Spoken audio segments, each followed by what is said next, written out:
smoke the dizzy, but we can always share some disease. It's just a cup in time. This song doesn't have to rhyme. Life's all of us, not every moment we can be feeling fine.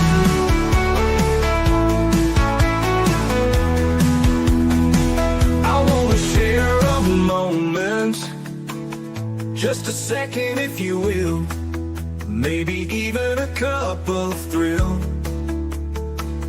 We could share this performance. It's tea time, come sit with me. Well, welcome guys, Miss Liz in the house. Yes, we are at a different time, so please tune in and check us out. We have the Nathan Baws coming in all the way in from Western Australia tonight on Teatime. Tonight we'll be serving his tea. It's teaching entrepreneurship and adventures, and we'll get a little deeper into that tea later into the show. But before we get started, you guys know how Miss Liz rolls. We're going to get over to all those platforms: Facebook, LinkedIn, Instagram, TikTok, Lemonade, Blue Sky, all those good platforms, and then jump over to the podcast apps, Podbean, Listen Notes, iHeartRadio, Spotify, and the ones that I haven't mentioned, check those ones out too, because Miss Liz is there as well.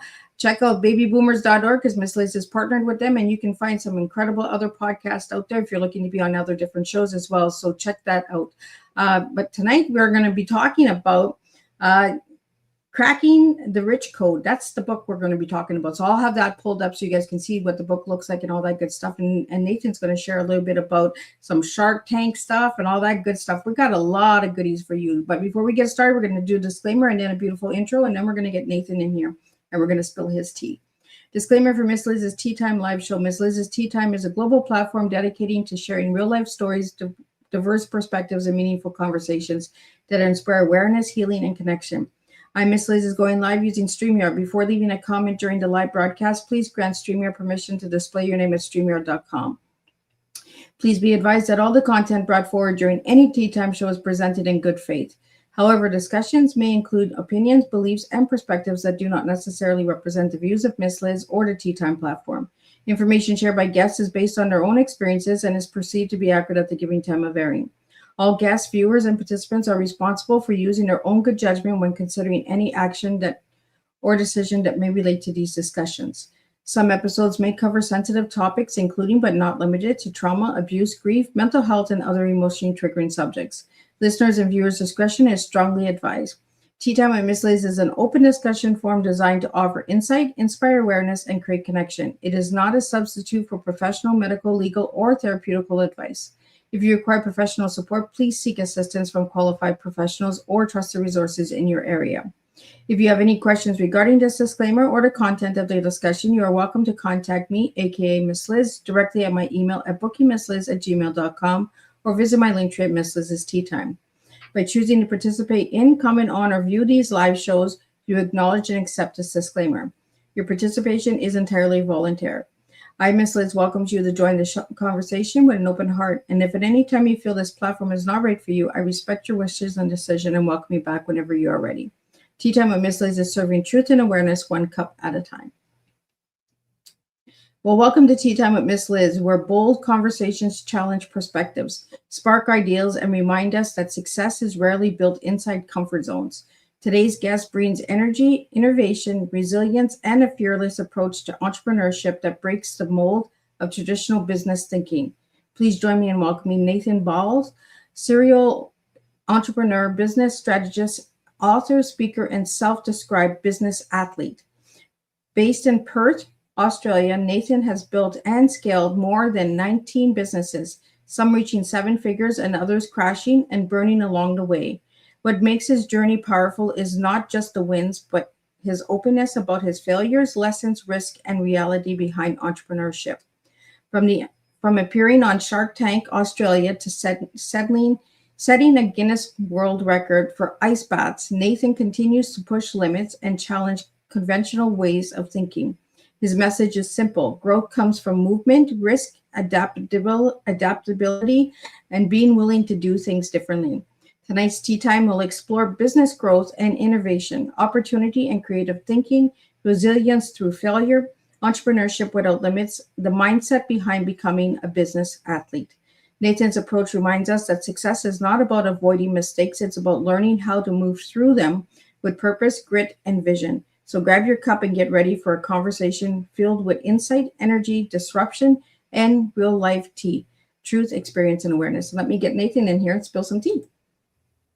Welcome, Nathan. Thank you, Liz. Thanks for having me.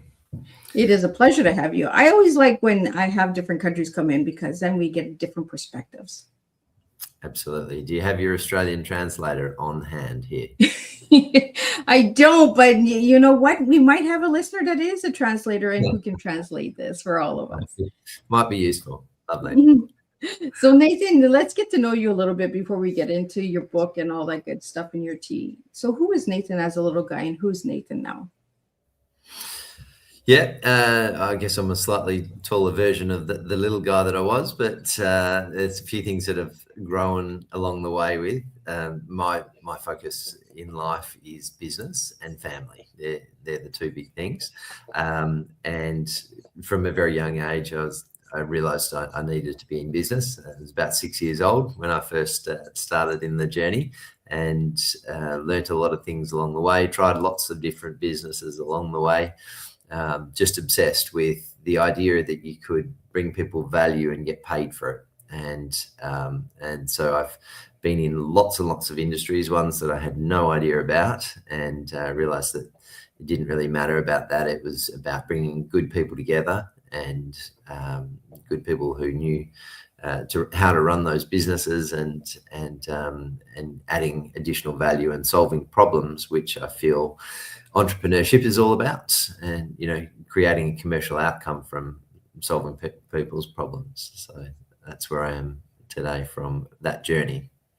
So Nathan, did you have that drive since you were a little guy for business, or when did that, and what age did that come to you? Yeah, that kicked in super early. As I say, first business was 6 years old, and that was very much motivation from a lack of financial ability to put food on the plate. So we were eating a lot of potatoes back then, and I realized that at a very young age that potatoes were there to fill the belly but didn't do much for my taste buds, especially when they were repetitively served for months on end every night.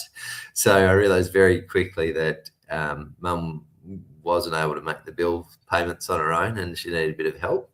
And that's when I first got into a business, and I didn't know about a job, didn't know about anything. I didn't know how to make money.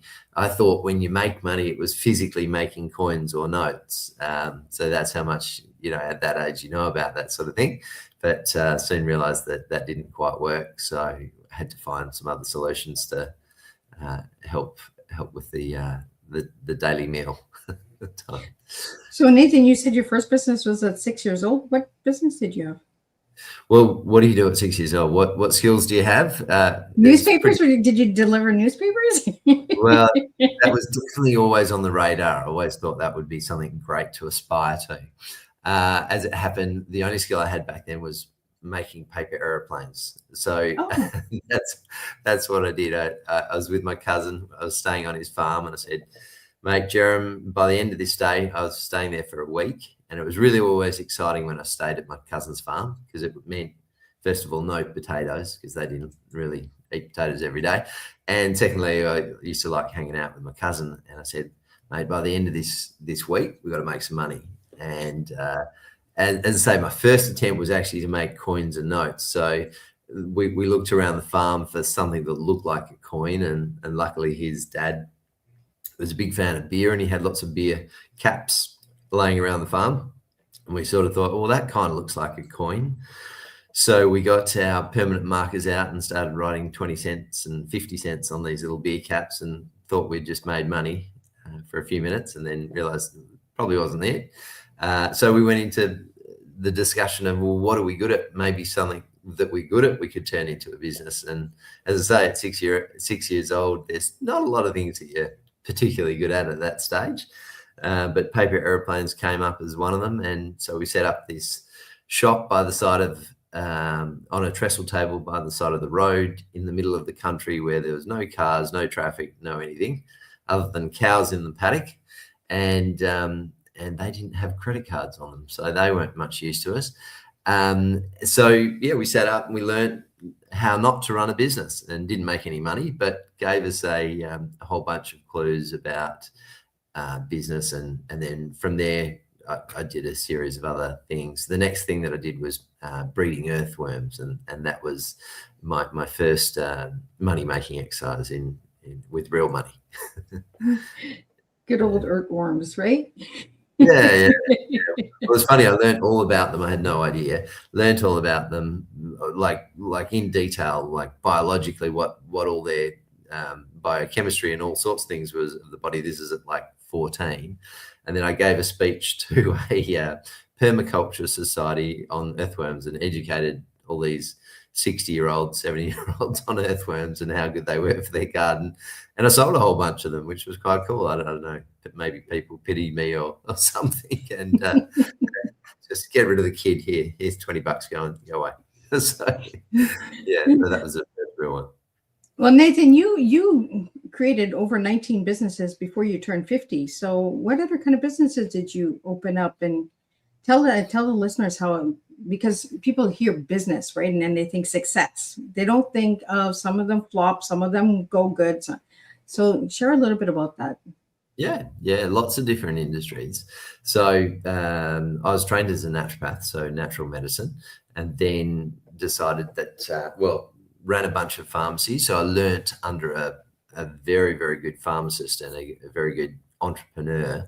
And I ended up managing 8 of his pharmacies, and then went into business off the back of that. So I opened a health shop that did very, very well, and then opened 2 more health shops, and then created a vitamin supplement brand that I sold around Australia.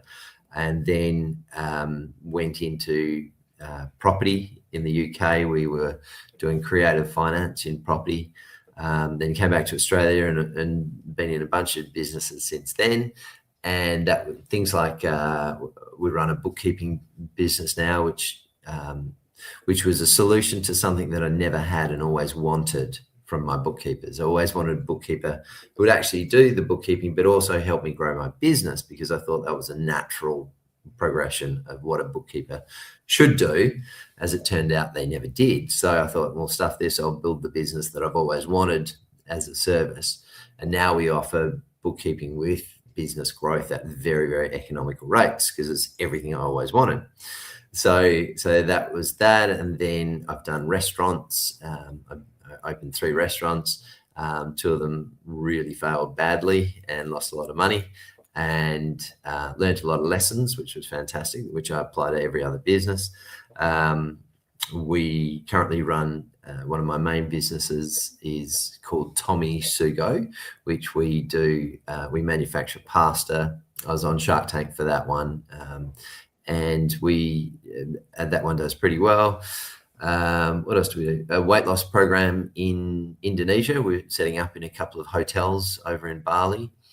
And yeah, a bunch of other things along the way that have had some good successes and some pretty average outcomes as well. So it's a journey.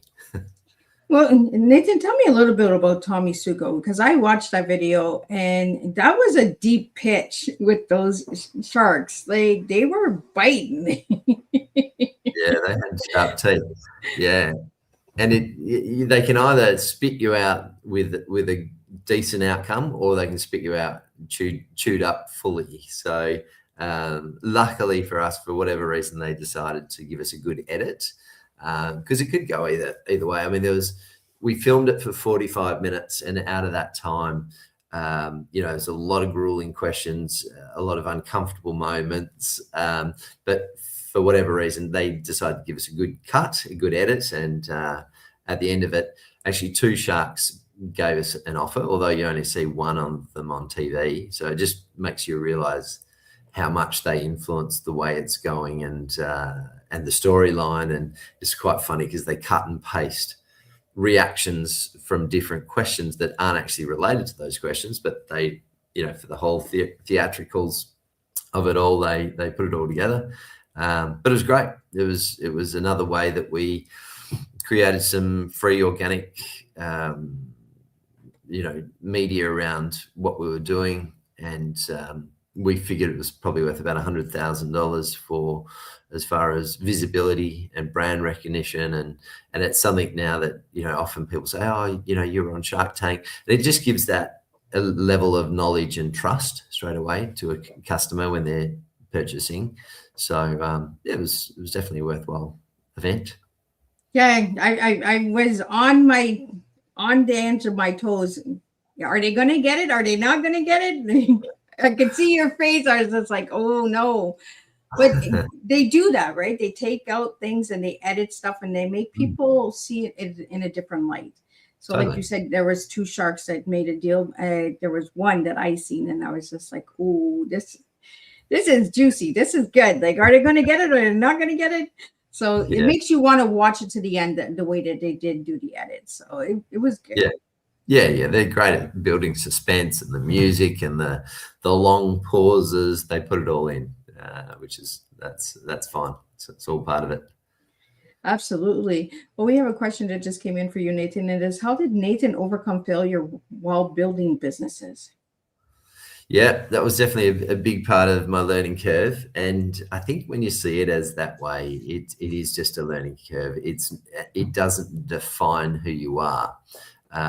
So you can be stopped and defined as, oh, you're a total failure, or you can go, all right, well, actually, there's a bunch of lessons here. There's a huge amount of lessons. You can throw in the towel and say, I quit, I give up, take my house, or you can say, well, this is, I'm not giving in. This is part of the journey. I just have to knuckle down. At that stage, we were losing 10 to 20 grand a month. And when I had restaurants and I realized that wasn't the way to go. You couldn't survive that for too long. So there was other aspects of my business at the time. I was doing farmers markets and I was doing these pop-up shops in shopping centers, and they were working really, really well. So I thought, right, I've got to double down, triple down in the successful parts of the business and spend more of my time on that. And then I got to a stage where I thought, right, I have to draw a line in the sand here, and I have to actually look at closing 1 or 2 of these non-performing businesses down, because I could possibly get through it. I could possibly, put all my energy into it and change things around eventually, because as an entrepreneur, you never like to fail. So I could possibly put all my time and effort into it, but why? If I shut it down and double down on all my other things that are working well, then that's the way to go. So eventually my stubborn brain gave in and realized that it was much better to draw a line in the sand, step over that line and say, okay, what's next? Let's learn from it and move forwards. So that was the strategy there. Well, we got a question here from you from Golf Tips, and thank you for tuning in for the first time. I always like first-time listeners and how you guys feel about Teatime. What was the biggest lesson learned from Shark Tank Australia for you, Nathan? I think it was all related around to knowing your numbers. That was really, really essential. We had to really brush up on our numbers, because you see a lot of people go in and get unwound when the sharks are asking for the financials. And a lot of people don't know their financials of their businesses. Again, that's partly why we created the Numberfied, which is the bookkeeping and business growth concept. Thinking on your toes, you really have to know your numbers to be able to respond in a positive manner. They were probably the lessons. What message would you give to somebody who would like to pitch to these sharks? I think it's fantastic. It's a great experience. It's a little bit daunting at times. It's a fantastic way to promote your business, know your numbers really well, and understand, do you want investors or do you want publicity? And if it's just the publicity angle, don't go in too hard, because they'll just massacre you. You see people going in, I'll give you 3% of my business for $100 million. And it's kind of, it puts the sharks off straight away. So it's got to be semi-realistic. Well, I seen when they offered 51%, the face, right? Oh, because 51 is, you're kind of losing your business, because they got Absolutely. That extra 1%, right? Yeah. So I was just like, ooh, is he going to come back with a counter offer of 50%? I was hoping you were coming back with that 50% because I was just like, no, Nathan, please, 50-50. And that's all part of the negotiation, aspect of it. And it's good to be able to, I love negotiating. And I mean, yes, I only dropped it back 1% to 50%. Rather than 51, but I think it's still really, really important to maintain level control, not have someone in control of that. So that's what we ended up with, 50-50. Oops, just gave away the punchline.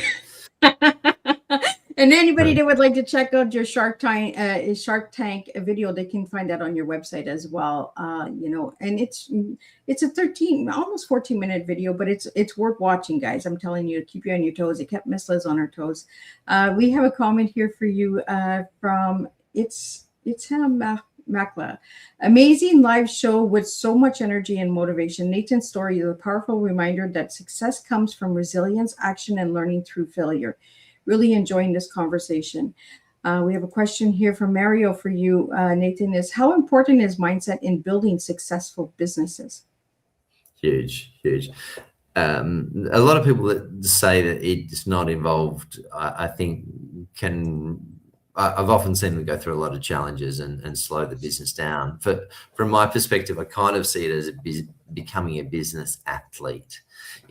I kind of like to bring in the whole package, whether it's mindset, physical health, or business tools and systems. And I think those three go together to get a strong package and to become very resilient to the road bumps that come along the road, because in business it's totally inevitable. You will be jumping over hurdles and you will have challenges on a daily basis. So I think it's really, really important, the mindset side of it. And what I love to do there is focus on the dopamine creation. As my background's in health, there's a big focus on the biochemistry of the body. And I feel that there's a great way of bringing in, adapting, tweaking the biochemistry to really help give you that edge in business. And everything I do, funny enough, whether it's my health or mindset, it's all related to how is that going to help me in business. Of course, it has some lovely other benefits in your life, improving your health. But so dopamine is a really big part of my day. So I do things like cold water therapy and jumping in the ocean every morning. Whether it's 0 degrees outside or it's a hot sunny day, doesn't really matter. It's all about stimulating that release of dopamine, and that sets you up very successfully for the day and helps with, for me, it's all about the business growth, getting in the right mindset, being happy, being uplifted, so that when, I like to do a lot of joint ventures with a lot of different people. That's one of my focuses, and that's how I grow my businesses. And people want to be around people they like and that are inspired and have a good energy. You never are drawn to, most people aren't drawn to negativity unless you're, I guess, that way focused yourself.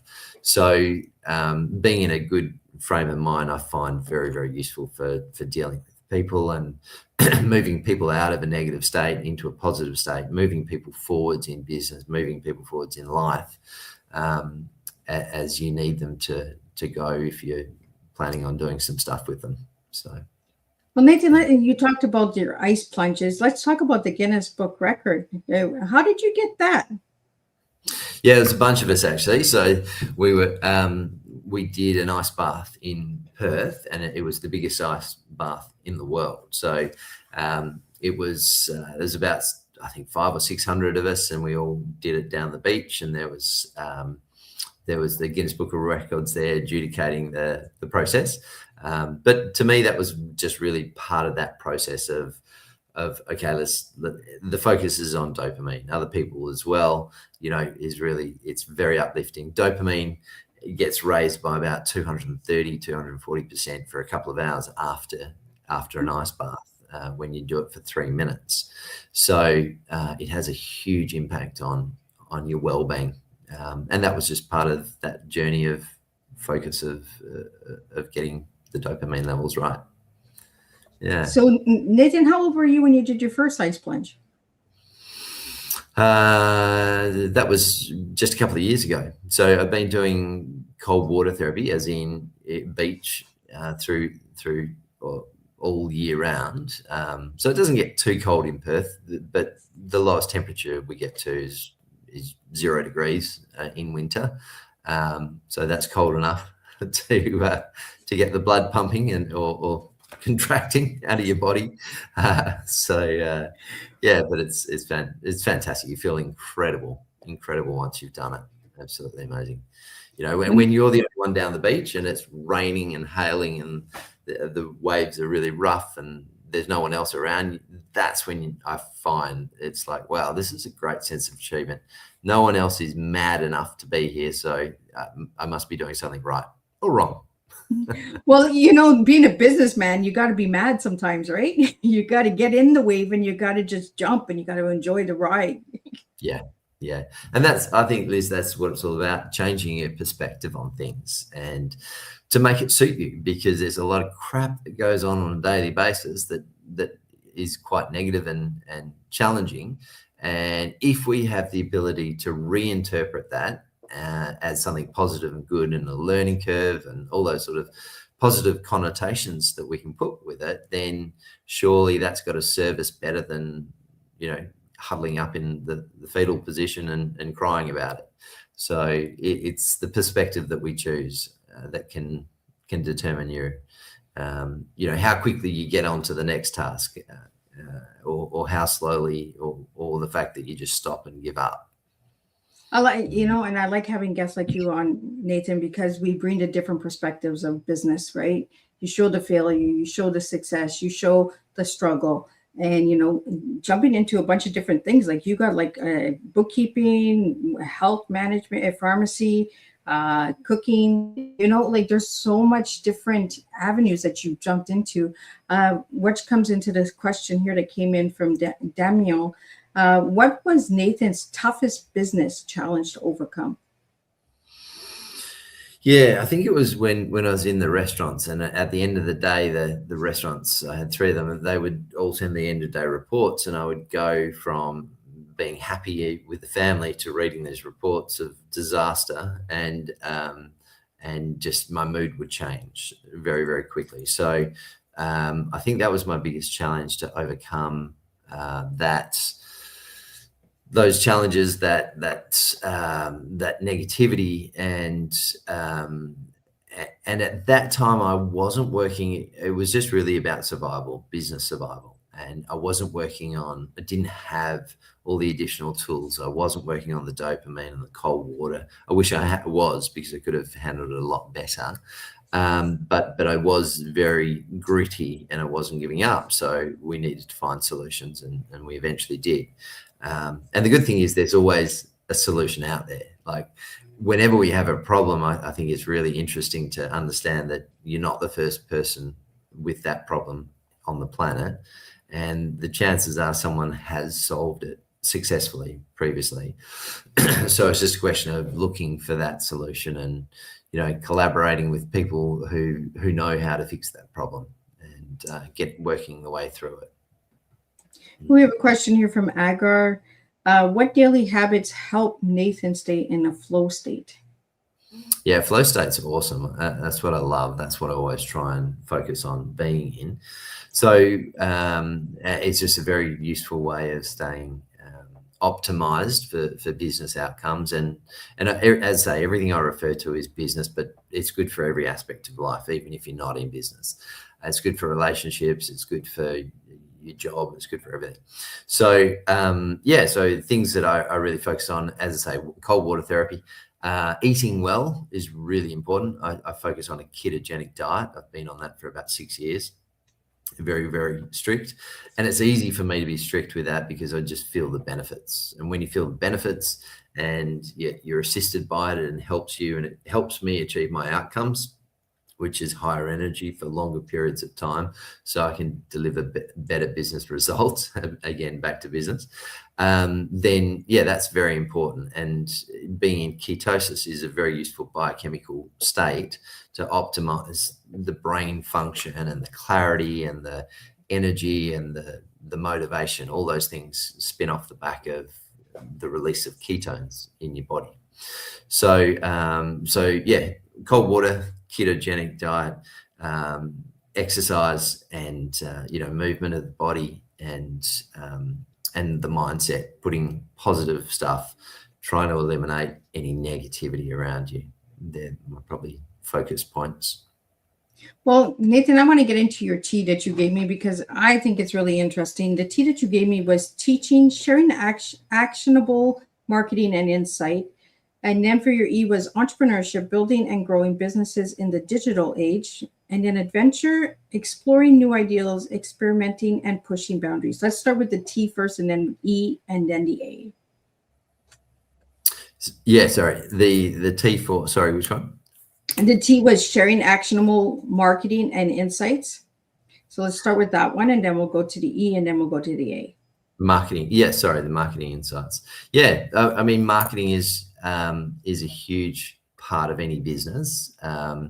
And it's all about, and I feel people work too much in their business and not enough on their business.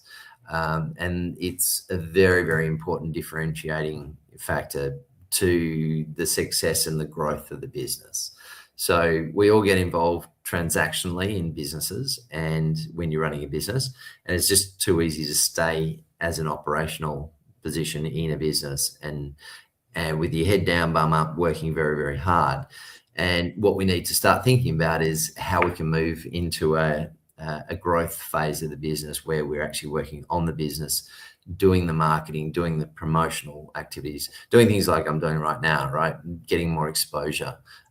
And for a long period of time, I was just in that operational position, and I thought, well, we've got to actually build me as a brand, which means that I can tag other businesses along and bring along those businesses in the journey. So getting that visibility, doing the marketing, I really focus on very much lead generation. Lead generation for me is so important. In fact, we just this week are launching a very exciting AI voice agent, which does cold calling, and we'll be releasing that this week for some of my own businesses and testing it out and seeing what that does. And that's pretty exciting. So anything related to lead generation for me is the number one process of any business for the marketing side of things. And Nathan, what is the hardest marketing for you? Is it the exposure? Is it the marketing with others? What's the hardest part of the marketing for you? I think the hardest part was learning the fact that I need to do more marketing and not knowing where to start. And my focus is always on free organic marketing. So I don't like spending money. I think that originates from my potato consuming days. We didn't have much funds there to start with. So when you have a lack of resources, it's always an opportunity to get more resourceful and find ways of. So that's why the Shark Tank. We've done some guerrilla marketing stunts in the past, which have got phenomenal results. We do a lot of email marketing, which still works really well. It's free. We do a lot of direct messaging in social media, and that works really good to reach out to people and get responses. A lot of it's around building an amazing offer. And I think that's where a lot of people go wrong with their marketing. They don't have an incredible offer that's very, very hard to say no to and very easy to say yes to. And creating that attractive offer is 90% of the outreach strategy. So we want an offer that becomes an absolute no-brainer and people just go, oh my God, that's amazing. I have to call this company. So yeah, there's a lot of vanilla out there. There's a lot of boring energy that people, it feels like they don't even try. That they go through the motions of marketing, but there's no passion or soul involved, and people just feel that, and it's just another message that just washes over and doesn't get any traction. So that offer is really, really key. So Nathan, what unique kind of marketing skills do you use to bring people to your table? My favorite one is joint ventures. Excuse me. Yeah, joint ventures are amazing. Absolutely love them. Took me ages to get my head around what a joint venture actually entailed. I first heard of them from a mentor I had years ago, and I thought, yeah, this sounds incredible. It just sounds exactly what I want to do, because it's all about creating win-win-win opportunities.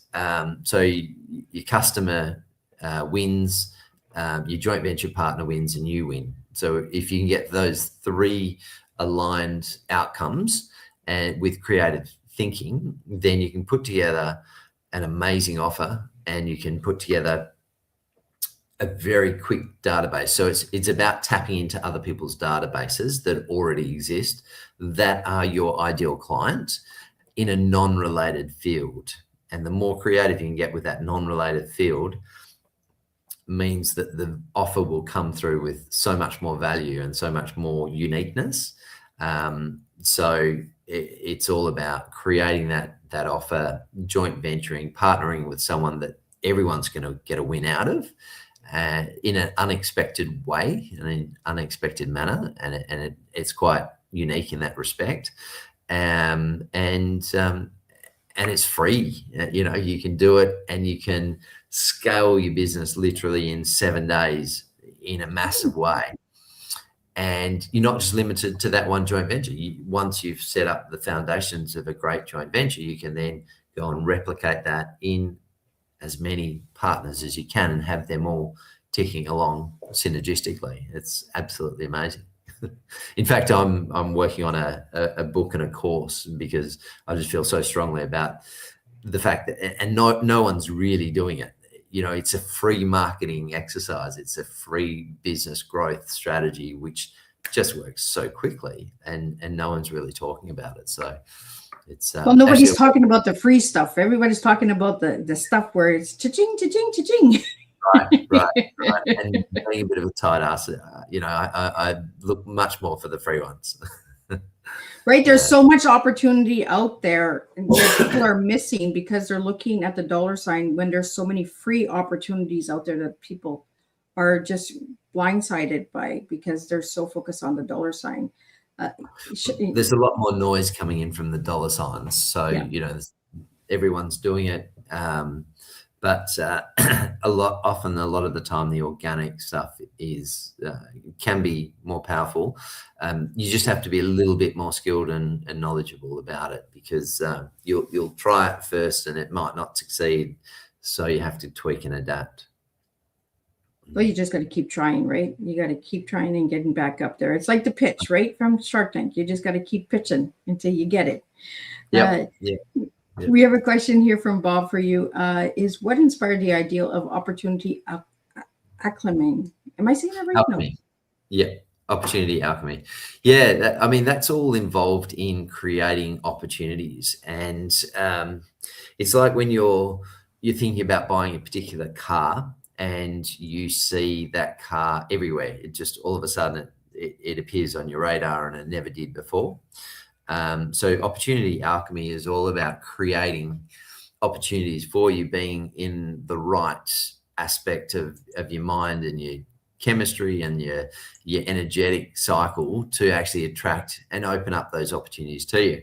Dopamine for me is a really key part of being in flow and creating those opportunities.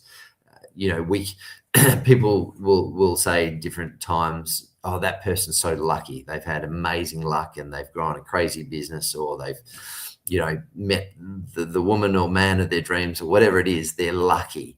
Well, I don't really think so. I feel we can stack that in our favor, and there's very much steps that we can do to take to process those opportunities and create those opportunities.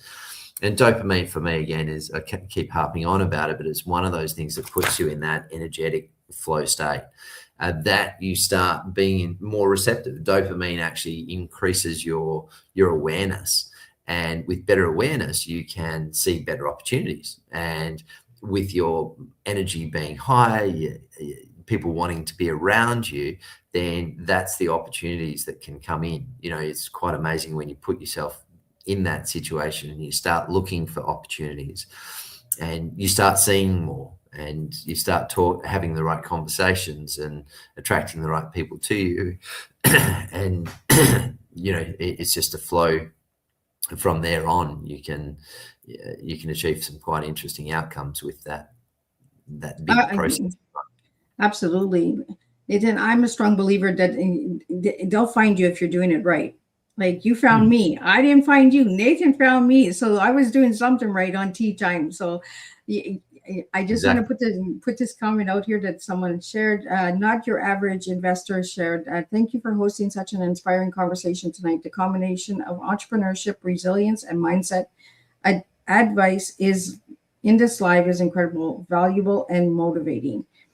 And this is people to the table, so we can educate you guys through different T's and all that. So we're going to get into the E now of your T, Nathan. And the E was entrepreneurship, building and growing business in the digital age. And I want to talk to you about the children's entrepreneurship as well, because I know that you offer something on the website. Yeah, I do a lot of training for kids, particularly. They're always fun to work with, and they're very receptive to it. So I do a lot of coaching at schools and sharing the entrepreneurial journey that I've been through to hopefully motivate kids into looking at alternative pathways for school. It's very much, schools are very much structured to channel kids down into the job world, and I want to have a bit more inspiration for them to share, to get hold of, and excitement. Like, I want to show business as a good thing.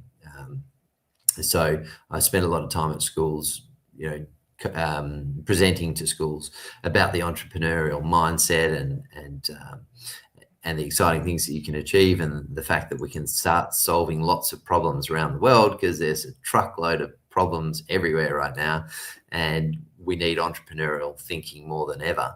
And we're building something called Flair School, which is an educational business that trains school kids during school it stands for financial literacy and real world education. And it's about financially training the kids and on finances and also entrepreneurship, so that it just opens their eyes, because so many people say that they've come out of school without useful skills to solve problems with their finances later on in life. Absolutely. So we're just launching that in a couple of schools in Perth now. So actually open to launching that with anyone anywhere, because it's going to be hugely valuable. Well, I found on your website you got Profitopedia Kids Business Builder, and people can purchase that. So what is that, Nathan? Profitopia is all about just the basics of training kids on business growth and entrepreneurship. So we did that in response to when we go into schools and kids want more and the school doesn't necessarily offer it, so they can come and get it with us, and we love to coach kids and get them inspired through that. And we're going to get into the last of your T, and your A is adventure, exploring new ideas, experimenting, and pushing boundaries. Why'd you give me that for your A? It was all about you've got to experiment. There's so much opportunity out there. There's ridiculous amounts of opportunity when it comes to business. Again, there's loads of problems, and we have to, the better the solution we can make, the better the reward that will come off the back end of that. So, trying new things, asking the right questions is all part of that. And I feel a lot of people go through life just with their blinkers on and not really thinking outside of the box, and not asking those questions like, well, how can I do it? Or how can we achieve what this crazy idea? It's very often that people will just close their mindset to opportunities based on, just that rhetoric that's in their brain saying, oh, I can't do this, oh, that's impossible, all that negativity. So how changing the way we think and the way we ask questions, and going more into, well, how can I achieve what I want to achieve? Then it all of a sudden opens up new neural pathways in your brain, and you start thinking, and your brain starts bringing in solutions if we phrase it in the right way to start with. So the adventure side is, all about that, all about thinking differently and finding what new adventures we can bring into our life that can fulfill us and can give us a purpose and solve a lot of problems and get rewarded for it. Well, Nathan, I'm going to pull up your book now that you sent me. Let's talk about this book. So what's Cracking the Rich Code? What's that all about? Yeah, so this is actually off the back of a podcast that I did a while back. Excuse me. Some of the guys asked me, they called me after and said, oh, look, we write a book. We're putting together a book with Tony Robbins and Tracy. And would you be interested in writing a chapter? You've got some strange things to say. I said, yeah, that sounds interesting. So I just wrote a chapter in that. And my sister also wrote a chapter in it because she's very much focused on, she's in the entrepreneurial space as well. And she does a lot of property in the US and helps a lot of people out in the property world. And so my chapter was on business growth and dopamine. So the key fundamentals that I use every day in growing businesses, and also what we can do to bring dopamine into our brains, into our life to help with that growth in the business side. So yeah, that's available on the website if anyone's interested in that one. Well, thank you for sharing that book with me. I always like hearing stories because those chapters in anthology books tell you it's only a couple of pages. So if you're not a big reader, you can read it within a couple of pages and yet you know a lot about somebody. I really just enjoy having conversations with all walks of life because you learn so much and you learn different ways of educating yourself, financing yourself, serving your business, bringing that to the table and to all the listeners out there. We have a question here now from Michael. What success moment made Nathan the proudest so far? When it comes to my business life, other than family and children coming along, when it comes to the business life, probably when I had an exit, a 7-figure, my first 7-figure exit from the health industry. At that stage, I'd sold up 3 health shops and a vitamin brand, and things were pretty cool. And I decided, well, I've done that. What's next? And I went to England and did some property, and that worked out okay. And then I came back, and I thought restaurants would be a good thing.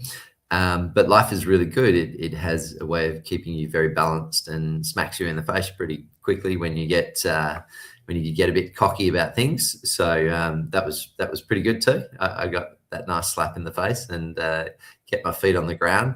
So I guess, they say the more turbulent things are, what goes up must come down. So I try and aim for a little bit more balance in my outlook these days.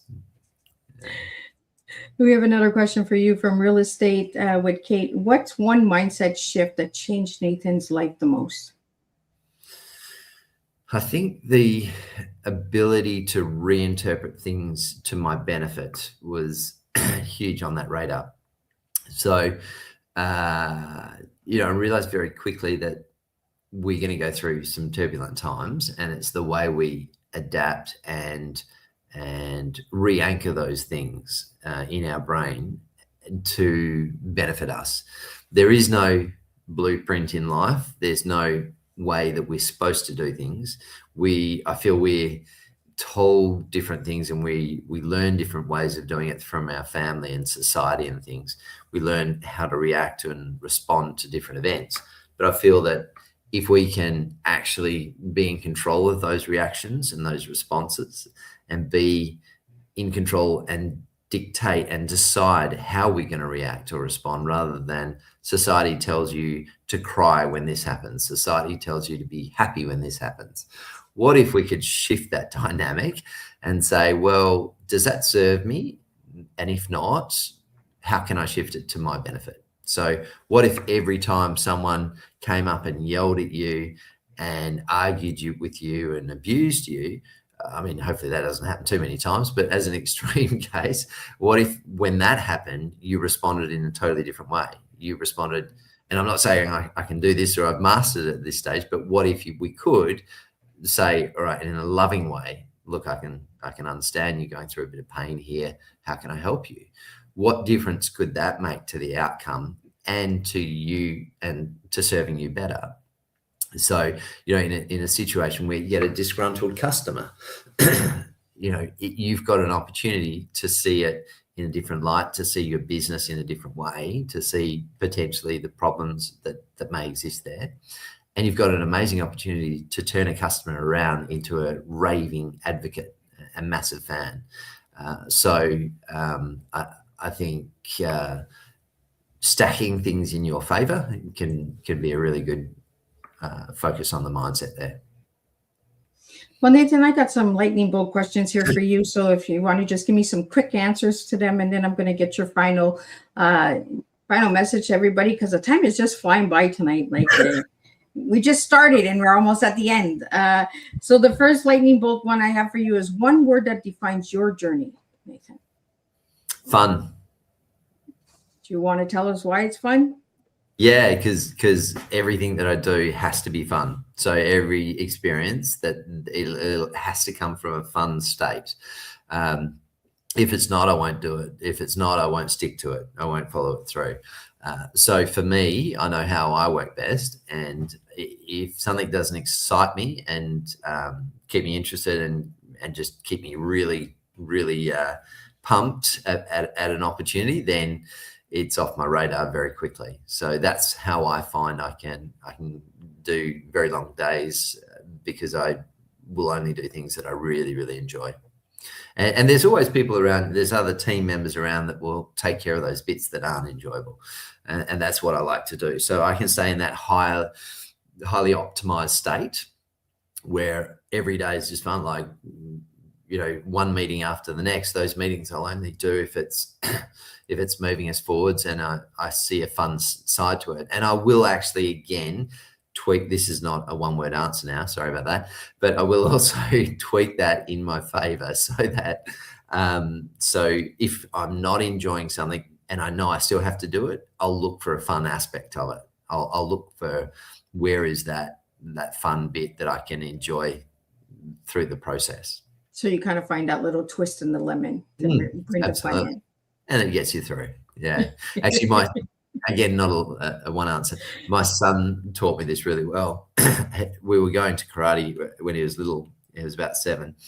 And he didn't like it. And I knew it was good for him. So we kept persisting. And there was always arguments. And then one day he said, "Come on, Papa, let's go to karate. I can't wait." And I said, "What? What are you talking about? Where did my son go? What did you do with it? Where's my kid?" Yeah. And he said, yeah, I want to get to karate. I want to go. And I said, "What are you talking about, mate? What's going on?" And he said, I said, "Why the sudden change?" He said, "Oh, I'm thinking it about like it's a lolly shop. I want to get to the lolly shop. So I've changed the way I'm looking at it." And I said, "Oh my God." I'm writing that down. That's He's running there now. Oh, fantastic. So yeah, we got to look for the fun in things. How can we change things? Because it's just a matter of attitude. Well, you're showing the example too, right? Let's bring some fun. Like, oh, this is going to be boring. Well, where's the fun in it? Where can we find the fun in it? Yeah. Let's look under the rocks. So now karate is running to the lolly shop. Yeah. It did last for a while. Unfortunately, it didn't sustain itself, but it was good while it lasted. Well, that's good. It's nice to know that children find that different perspective as well. When they don't like something, they give it a different try, right? Yeah, lovely to see. So Nathan, are you a risk taker or a safety player? What builds you more? Definitely safety. I've done some silly risk taking in the past, and I think any entrepreneur will tell you that it is all about safety. It's all about smart decisions based on your research, based on your gut feel that's created from years of experience. So I think most entrepreneurs want to minimize their risk, maximize their rewards. That would be a smart way, I would suggest, of playing it. And what does success feel like for you? Yeah, I'll let you know when I get there. So 19 businesses, nah, not there yet. not there yet, no. No. I've got some certain figures in mind that success looks like number wise, and I think it's a journey. I get little boosts of dopamine throughout the day with business every time we close a new client or create a new opportunity, whatever it is. They're little successful moments, but the big picture is I'm still in the process. It's still a work in process. So he hasn't found success yet, guys. I have to start taking more wins and appreciation, and gratitude is huge. Like I'm very grateful. Can't even say the word. Very gracious, grateful. That's the word. Grateful. Very grateful for a lot of things. But for where my goals are set, we're still in the progress of the process. Well, it kind of goes into the next question I have for you. What a failure you're grateful? Oh, sorry. I think we just glitched. I missed that question. Oh, a failure you're grateful for. Because we don't talk about failures, right? We only talk about success. But failures are also a part of the growth.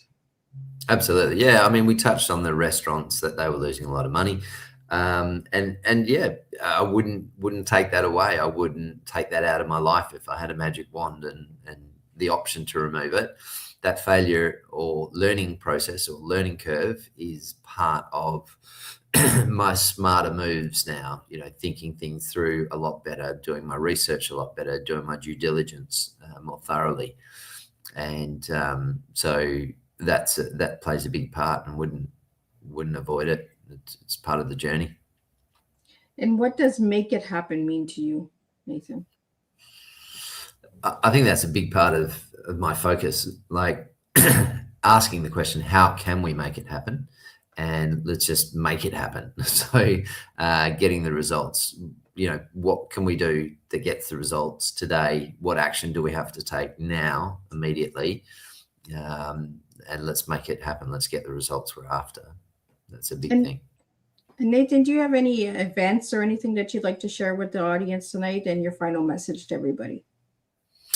Look, if anyone is as crazy focused as I am on business and wants a bit of help, we collaborate on a monthly basis and just hang out, no costs or anything, and help each other with businesses and find ways of potentially collaborating. So just a little group of us that like to help each other in that way and talk about business things. So you can register on the website if you're interested. And also I've got a very simple joint venture free course there, because I think everyone should get into that. It's so cool. It's a great way of growing your business. That's on the website as well.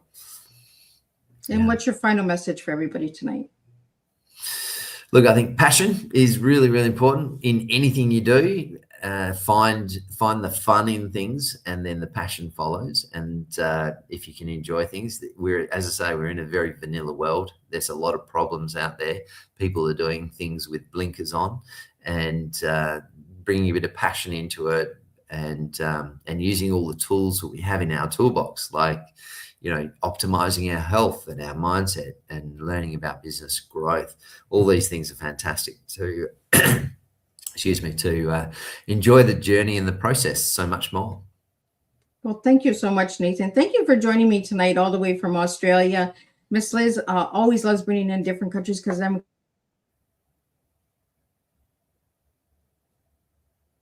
can get in different perspectives, right? Not just Canada, not just US, but we get all. I'm going to do a quick wrap up of what tonight's tea time was, and I will be back on Thursday with 2 more tea times. What an energizing and eye-opening conversation tonight. Nathan, thank you for bringing your honesty, humor, and entrepreneur fire to the tea time table. Your journey reminds people that business is not always polished success stories, and highlight reels. Sometimes it is risk, uncertainty, setbacks, rebuilding, and choosing to keep going anyway. Tonight, we talked about opportunity, innovation, resilience, and thinking differently in a world where many people are taught to stay safe rather than stay curious. One of the strongest takeaways from tonight's Tea Time conversation is this: failure is not the opposite of success. Often it is the training ground for it. Nathan openly shared the importance of learning through experience, taking action, building strong teams, and staying adaptable in changing times. His business athlete mindset reminds us that growth requires discipline, endurance, recovery, and the willingness to evolve. Here's some food for thought to leave with everyone tonight. What opportunities might appear in your life if you stop waiting to feel completely ready? Because sometimes the people who change the world are simply the ones willing to try when others hesitate. Thank you, Nathan, for reminding the listeners that innovation starts with courage and that doing different often creates different results. Until next time, keep growing, keep challenging limits, and keep serving real life teas one conversation at a time. And I'll see everybody on Thursday. We'll do this all over again. Thanks, Liz.